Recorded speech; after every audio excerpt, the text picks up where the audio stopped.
एक बादशाह रहा करता था जिसके 3 बेटे थे। तीनों बहुत ज़हीन और तमाम उलूम व फनून में यकसा थे। तीर अंदाजी हो, तलवार चलाने के जौहर, जंग की तमाम बारीकियों से वाकिफ थे। शहजादे जवान हो चुके थे। बादशाह की ख्वाहिश थी कि उनकी शादी कर दी जाए, लेकिन 3 ऐसी शहजादियां ढूंढना बहुत मुश्किल हो रहा था जो हर लिहाज से यकसा हों।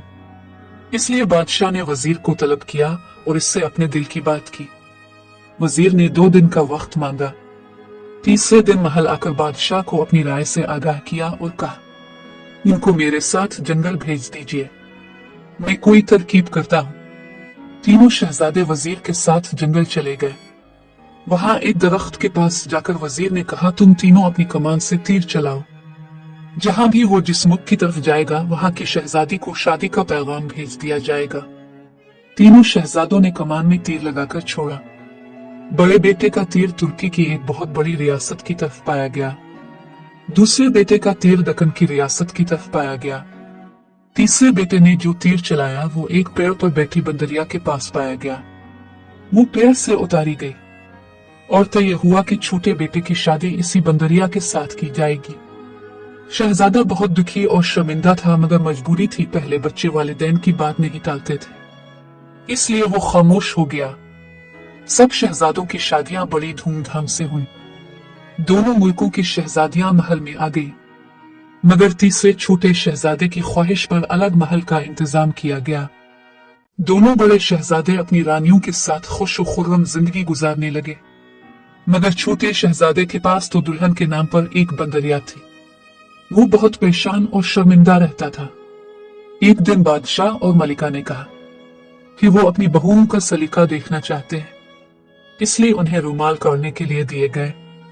दोनों बहुएं अपना हुनर दिखाने के लिए मेहनत से रुमाल पर फूल बूटे बनाने लगे। छोटे शहजादे को बहुत शर्मिंदगी हुई, मगर जब बंदरिया ने इससे पूछा तो इसने ये बात बता दी।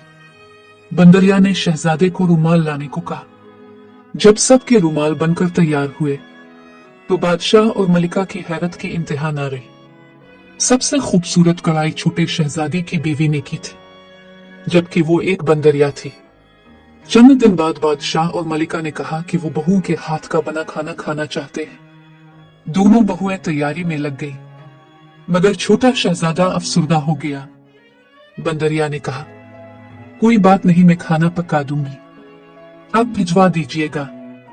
तमाम शहजादियों के पकाए हुए खाने तख्त पर लगा दिए गए। दोनों दुल्हनों के खानों की बहुत तारीफ हुई। जब तीसरा खान खोला तो खुशबू से सारा तालान महक उठा। खाने इस कदर खूबसूरत और रंगीन थे कि सबकी नजरें उन पर बंध गई।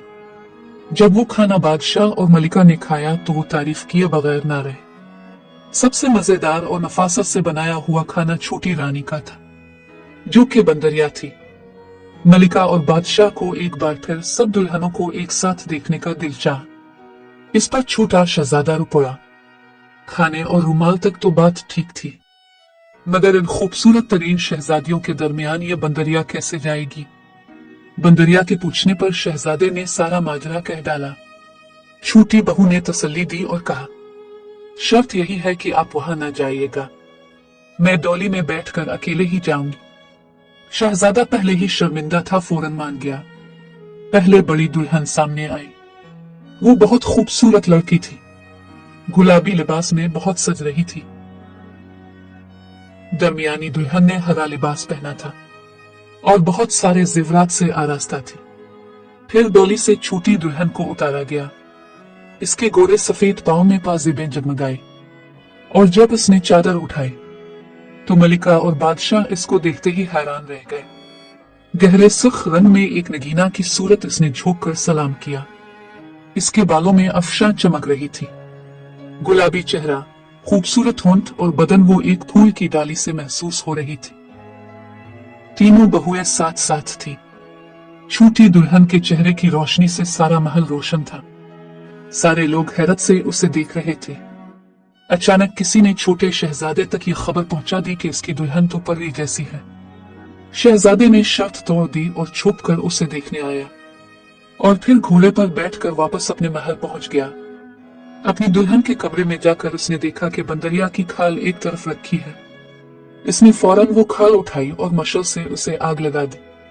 उधर छोटी दुल्हन को अचानक बहुत बेचैनी महसूस हुई। इसकी पाजेब से पांव झुलसने लगे थे। वो इजाजत तलब करके डोली में बैठ गई। धीरे धीरे सारे जिस्म में आग भड़कने लगी। वो जलने लगी। डोली जब तक महल में पहुंची वो काफी जल चुकी थी। वो भागती हुई कमरे में आई और शहजादे के हाथ से अपनी जलती हुई खाल खींच ली, मगर खाल का बहुत हिस्सा जल चुका था और वो भी बुरी तरह झुलस चुकी थी। वो जमीन पर गिरकर तड़पने लगी। शहजादा घबरा गया। शाही तबीब बुलाए गए। सबने इलाज की कोशिश की मगर जलन किसी तौर कम न हुई। दूसरे मुल्कों से भी तबीब आए मगर उसकी जलन कम न कर सकी। शहजादा बहुत शर्मिंदा था और परेशान भी। पूरी सल्तनत के तबीब आ चुके थे और तरह तरह के इलाज तजवीज किए जा रहे थे, मगर जलन किसी सूरत कम नहीं हो रही थी। शहजादा बेकरार होकर टहल रहा था और खाल जलाने पर बहुत शर्मिंदा था। वो टहलता हुआ महल के बाग में आ गया। इसकी बेचैनी किसी तौर कम नहीं हो रही थी। वो एक बड़े दरख्त से टेक लगाकर खड़ा हो गया। इस दरख्त की शाख पर दो चिड़ियां आपस में बातें कर रही थी और कह रही थी वो बंदरिया नहीं बल्कि पिरिस्तान की शहजादी है। इसकी छोटी सी गलती पर इतनी बड़ी सजा मिली है, मगर उसने क्या गलती की थी कि इसको बंदरिया बना दिया गया? दूसरी चिड़िया ने पूछा। पिरिस्तान के लोग दुनिया में आना पसंद नहीं करते। यहाँ के लोग लड़ते झगड़ते रहते हैं, इसलिए पिरिस्तान में से किसी को इस दुनिया में आने की इजाजत नहीं है। मगर यह शहजादी कम उम्री और नासमझी में इस बात को अहमियत न दे सकी और दुनिया में आ गई।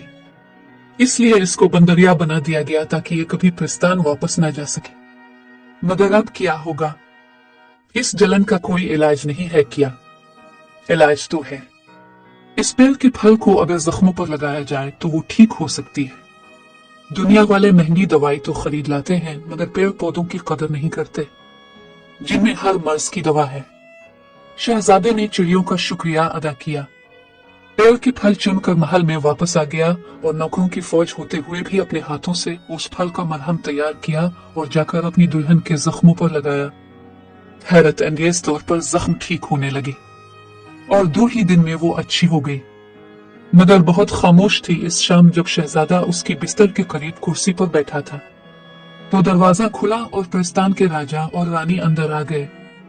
कमरा उनके नूर से दमकने लगा। शहजादी जल्दी से उठी और उनके कदमों में बैठकर रोने लगी और मुआफी मांगने लगी। राजा बोला, बेटी तुमने बहुत तकलीफें उठा ली, अब तुम्हारी खता मुआफ हो गई। रानी ने भी बेटी को प्यार किया और शहजादे के सर पर हाथ फेरा। पिरिस्तान के राजा ने शहजादे को दुआएं दी और कहा कि अगर वो चाहे तो पिरिस्तान चले और वहीं जिंदगी गुजारे, उससे वहां कोई तकलीफ ना होगी। मगर शहजादे ने सहूलत से इनकार कर दिया और कहा कि वो यही इस मुल्क में रहकर अपने वालिदैन की खिदमत करना चाहता है।